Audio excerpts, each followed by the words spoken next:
Hello, and thank you for joining me in Annie Stories. In this video, I'll be reading English fairy tales retold by Flora Annie Steele. Before I begin, I must apologize in advance for any names that I may have mispronounced. Alright, let's get started. St. George of Merrie, England. In the darksome depths of a thick forest lived Caleb, the fell enchantress. Terrible were her deeds, and few there were who had the hardihood to sound the brazen trumpet which hung over the iron gate that barred the way to the abode of witchcraft. Terrible were the deeds of Caleb, but above all things she delighted in carrying off innocent newborn babies and putting them to death. And this, doubtless, she meant to be the fate of the infant son of the Earl of Coventry, who long years ago was Lord High Steward of England. Certain it is that the baby's father being absent, and his mother dying at his birth, the wicked Caleb with spells and charms managed to steal the child from his careless nurses. But the baby was marked from the first for doughty deeds, for on his breast was pictured the living image of a dragon, and on his right hand was a blood-red cross, and on his left leg showed the golden garter. And these signs so affected Caleb, the fell enchantress, that she stayed her hand, and the child growing daily in beauty and stature, he became to her as the apple of her eye. Now, when twice 7 years had passed, the boy began to thirst for honorable adventures, though the wicked enchantress wished to keep him as her own. But he, seeking glory, utterly disdained so wicked a creature. Thus she sought to bribe him. And one day, taking him by the hand, she led him to a brazen castle, and showed him 6 brave knights, prisoners therein. Then she said, "Lo, these be the 6 champions of Christendom. Thou shalt be the 7th, and thy name shall be St. George of Merrie, England, if thou wilt stay with me." But he would not. Then she led him into a magnificent stable where stood 7 of the most beautiful steeds ever seen. 6 of these, said she, belong to the 6 champions. The 7th and the best, the swiftest and the most powerful in the world, whose name is Bayard, will I bestow on thee, if thou wilt stay with me. But he would not. Then she took him to the armory, and with her own hand buckled on a corselet of purest steel, and laced on a helmet inlaid with gold. Then, taking a mighty falchion, she gave it into his hand, and said, "This armor which none can pierce, this sword called Ascalon, which will hew in sunder all it touches, are thine. Surely now thou wilt stop with me?" But he would not. Then she bribed him with her own magic wand, thus giving him power over all things in that enchanted land, saying, "Surely now wilt thou remain here?"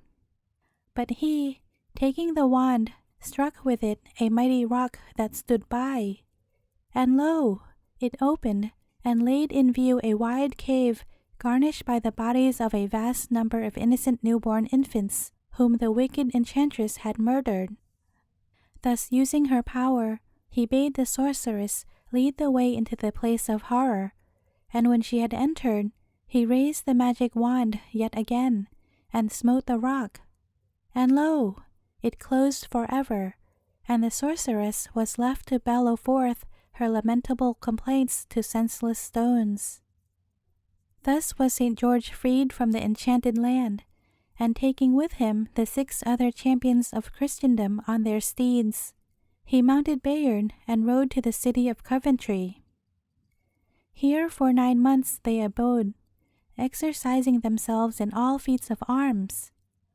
So when spring returned, they set forth as knights errant to seek for foreign adventure. And for 30 days and 30 nights they rode on, until, at the beginning of a new month, they came to a great wide plain. Now in the center of this plain, where 7 several ways met, there stood a great brazen pillar, and here, with high heart and courage, they bade each other farewell, and each took a separate road.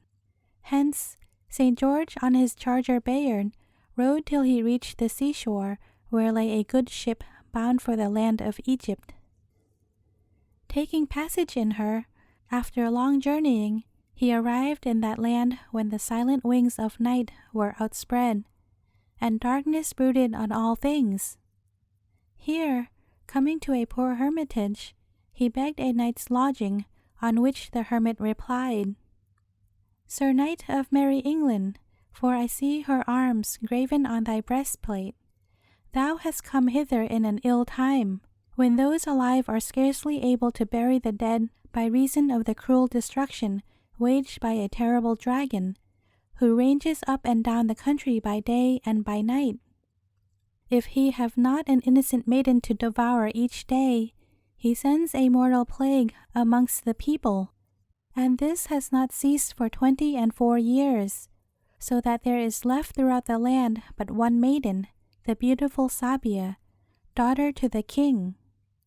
And tomorrow she must die, unless some brave knight will slay the monster.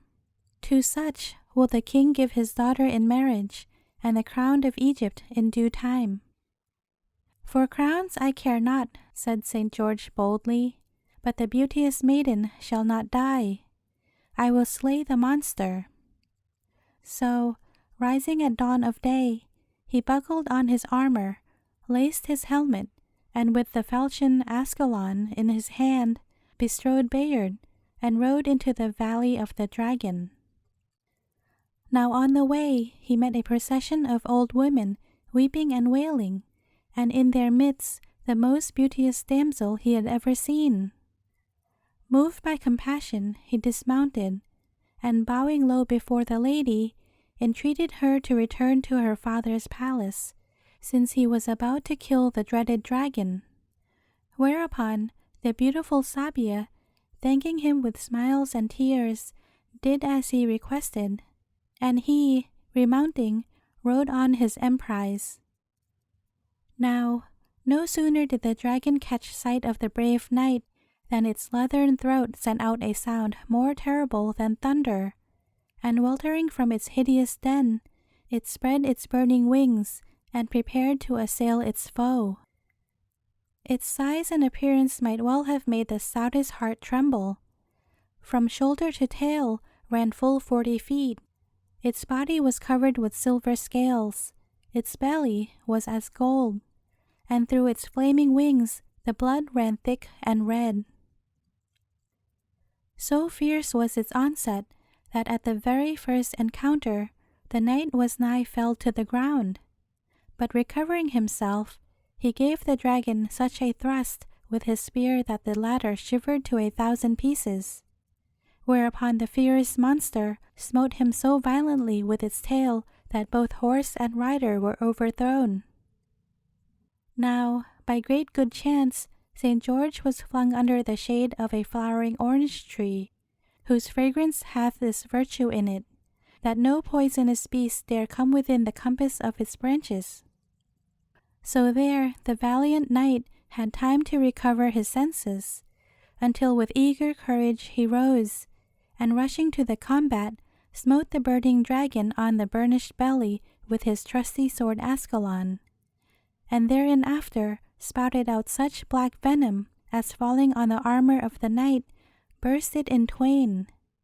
And ill might it have fared with St. George of merry England but for the orange tree, which once again gave him shelter under its branches, where seeing the issue of the fight was in the hands of the Most High, he knelt and prayed that such strength of body should be given him as would enable him to prevail.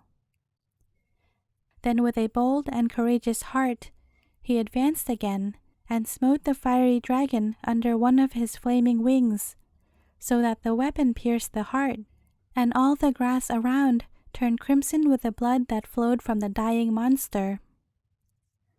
So St. George of England cut off the dreadful head, and hanging it on a truncheon made of the spear which at the beginning of the combat had shivered against the beast's scaly back, he mounted his steed Bayard and proceeded to the palace of the king. Now the king's name was Ptolemy, and when he saw that the dreaded dragon was indeed slain, he gave orders for the city to be decorated. And he sent a golden chariot with wheels of ebony and cushions of silk to bring St. George to the palace, and commanded 100 nobles dressed in crimson velvet and mounted on milk-white steeds, richly caparisoned, to escort him thither with all honor, while musicians walked before and after, filling the air with sweetest sounds.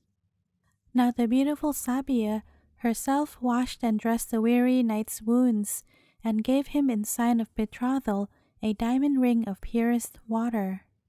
Then, after he had been invested by the king with the golden spurs of knighthood, and had been magnificently feasted, he retired to rest his weariness, while the beautiful Sabia from her balcony lulled him to sleep with her golden lute. So all seemed happiness, but alas, dark misfortune was at hand. Almador, the Black King of Morocco, who had long wooed the Princess Sabia in vain, without having the courage to defend her, seeing that the maiden had given her whole heart to her champion, resolved to compass his destruction. So going to King Ptolemy, he told him what was perchance true, namely, that the beauteous Sabia had promised St. George to become Christian, and follow him to England. Now the thought of this so enraged the king that, forgetting his debt of honor, he determined on an act of basest treachery. Telling St. George that his love and loyalty needed further trial, he entrusted him with a message to the king of Persia, and forbade him to take with him either his horse Bayard or his sword Ascalon, nor would he even allow him to say farewell to his beloved Sabia. St. George then set forth sorrowfully, and surmounting many dangers, reached the court of the king of Persia in safety. But what was his anger to find that the secret missive he bore contained nothing but an earnest request to put the bearer of it to death. But he was helpless, and when sentence had been passed upon him, he was thrown into a loathly dungeon, clothed in base and servile weeds, and his arms strongly fettered up to iron bolts, while the roars of the 2 hungry lions, who were to devour him ere long, deafened his ears. Now his rage and fury at this black treachery was such that it gave him strength, and with mighty effort he drew the staples that held his fetters. So being part free, he tore his long locks of amber-colored hair from his head, and wound them round his arms instead of gauntlets. So prepared, he rushed on the lions when they were let loose upon him, and thrusting his arms down their throats choked them, and therein after, tearing out their very hearts, held them up in triumph to the jailers, who stood by trembling with fear. After this, the king of Persia gave up the hopes of putting St. George to death, and, doubling the bars of the dungeon, left him to languish therein. And there the unhappy knight remained for 7 long years, his thoughts full of his lost princess, his only companions rats and mice and creeping worms, his only food and drink bread made of the coarsest bran and dirty water. At last one day, in a dark corner of his dungeon, he found one of the iron staples he had drawn in his rage and fury. It was half consumed with rust, yet it was sufficient in his hands to open a passage through the walls of his cell into the king's garden. It was a time of night when all things are silent, but St. George, listening, heard the voices of grooms in the stables, which, entering, he found 2 grooms furnishing forth a horse against some business. Whereupon, taking the staple with which he had redeemed himself from prison, he slew the grooms, and mounting the palfrey, rode boldly to the city gates, where he told the watchman at the bronze tower that St. George, having escaped from the dungeon, he was in hot pursuit of him. whereupon the gates were thrown open, and St. George, clapping spurs to his horse, found himself safe from pursuit before the red beams of the sun shot up into the sky. Now ere long, being most famished with hunger, he saw a tower set on a high cliff, and riding thitherward, determined to ask for food. But as he neared the castle, he saw a beauteous damsel in a blue and gold robe, seated disconsolate at a window. Whereupon dismounting, he called aloud to her, "Lady, if thou hast sorrow of thine own, succor one also in distress, and give me, a Christian knight, now almost famished, one meal's meat." To which she replied quickly, "Sir knight, fly quickly as thou can, for my lord is a mighty giant, a follower of Mohammed, who hath sworn to destroy all Christians." Hearing this, St. George laughed loud and long. "Go tell him then, fair dame," he cried, "that a Christian knight waits at his door, and will either satisfy his wants within his castle or slay the owner thereof." Now the giant no sooner heard his valiant challenge than he rushed forth to the combat, armed with a huge crowbar of iron. He was a monstrous giant, deformed, with a huge head, bristled like any boar's, with hot glaring eyes and a mouth equaling a tiger's. At first sight of him, St. George gave himself up for lost, not so much for fear, but for hunger and faintness of body. Still commending himself to the Most High, he also rushed to the combat with such poor arms as he had, and with many a regret for the loss of his magic sword Ascalon. So they fought till noon, when, just as the champion's strength was nigh finished, the giant stumbled on the root of a tree, and St. George, taking his chance, ran him through the midrib so that he gasped and died. After which St. George entered the tower, whereat the beautiful lady, freed from her terrible lord, set before him all manner of delicacies and pure wine, with which he sufficed his hunger, rested his weary body, and refreshed his horse. So leaving the tower in the hands of the grateful lady, he went on his way, coming ere long to the enchanted garden of the necromancer or maiden, where, embedded in the living rock, he saw a magic sword, the like of which for beauty he had never seen, the belt being beset with jaspers and sapphire stones, while the pommel was a globe of the purest silver, chased in gold, with these verses: "My magic will remain most firmly bound, till that a knight from the far north be found to pull this sword from out of its bed of stone. Lo, when he comes, wise Ormadine must fall. Farewell, my magic power, my spell, my all." Seeing this, St. George put his hand to the hilt, thinking to essay pulling it out by strength, but lo, he drew it out with as much ease as though it had hung by a thread of untwisted silk.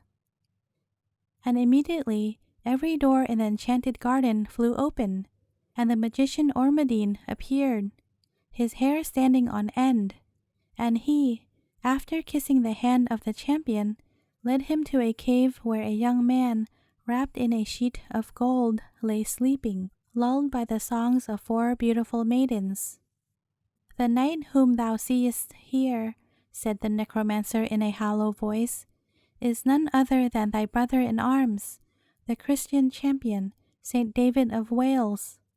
He also attempted to draw my sword, but failed.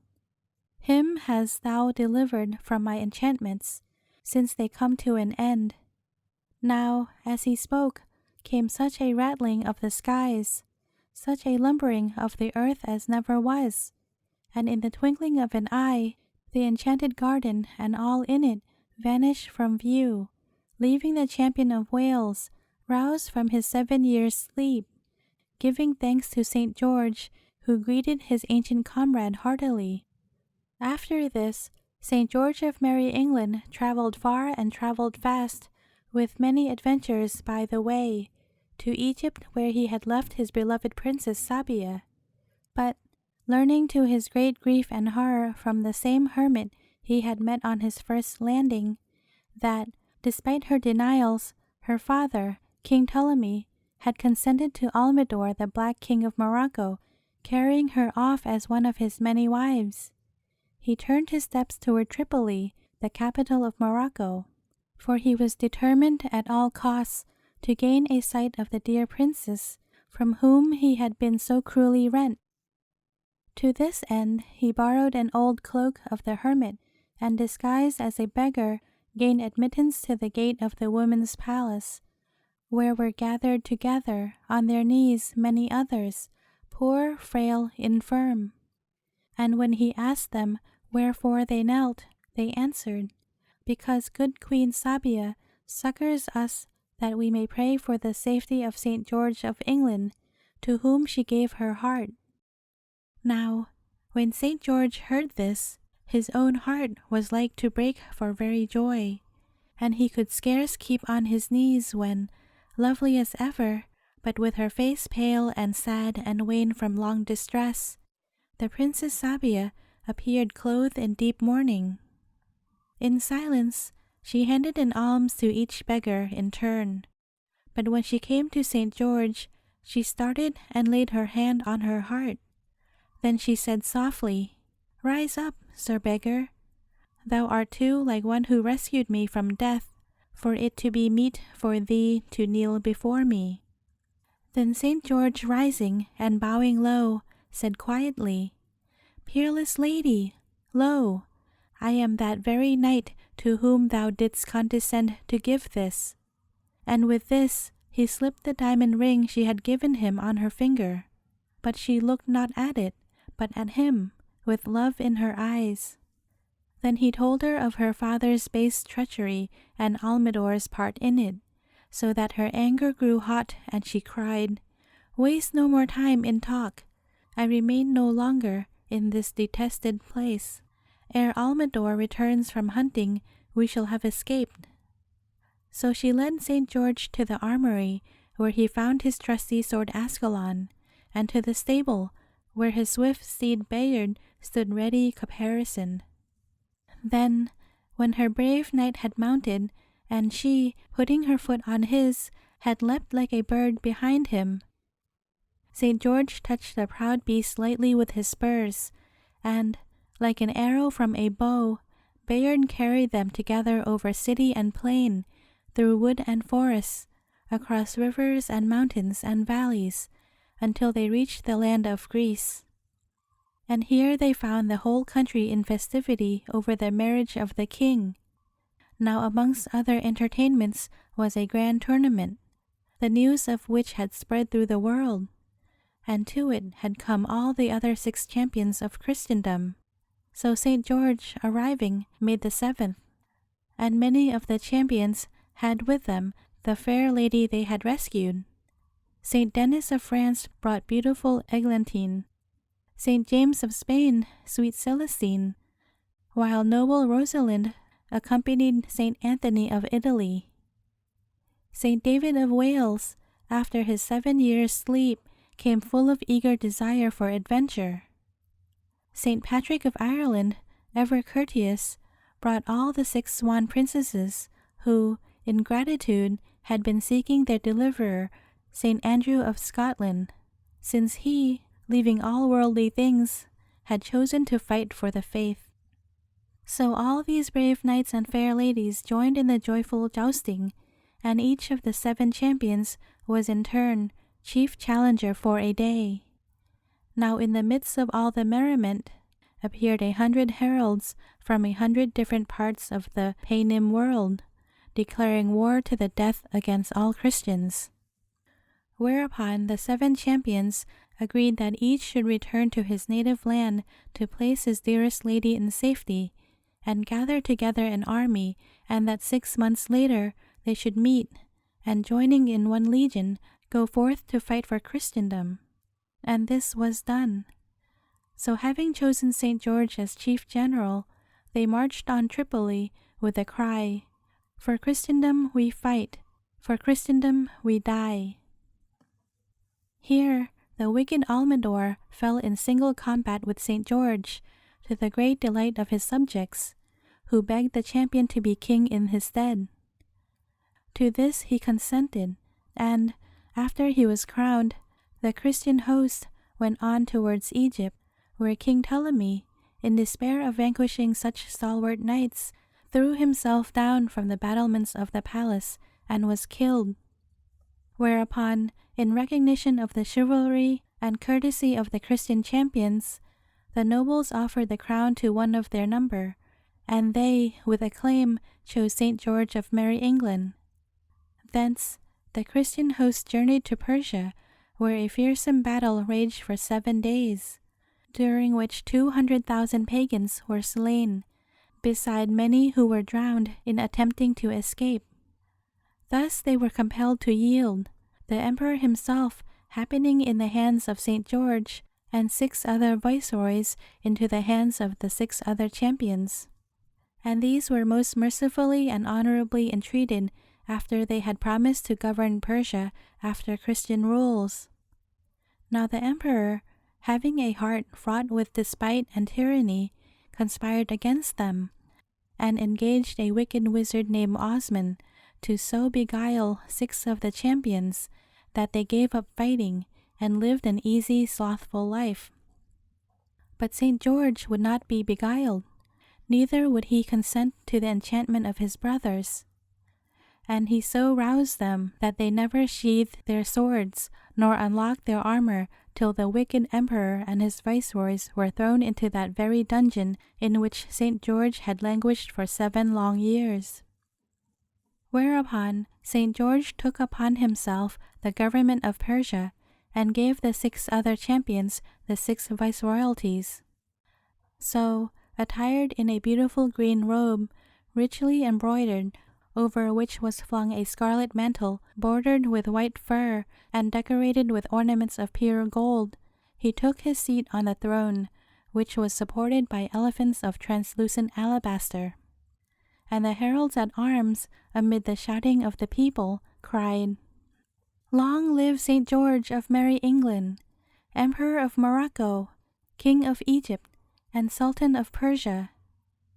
Now, after that he had established good and just laws, to such effect that innumerable companies of pagans flocked to become Christians, St. George, leaving the government in the hands of his trusted counselors, took truce with the world and returned to England, where at Coventry he lived for many years with the Egyptian princess Sabia, who bore him 3 stalwart sons. So here endeth the tale of St. George of Merrie, England, first and greatest of the 7 champions. The end. Thank you for listening. If you enjoyed this reading, please consider subscribing to support my small channel. Thanks in advance, and see you again tomorrow.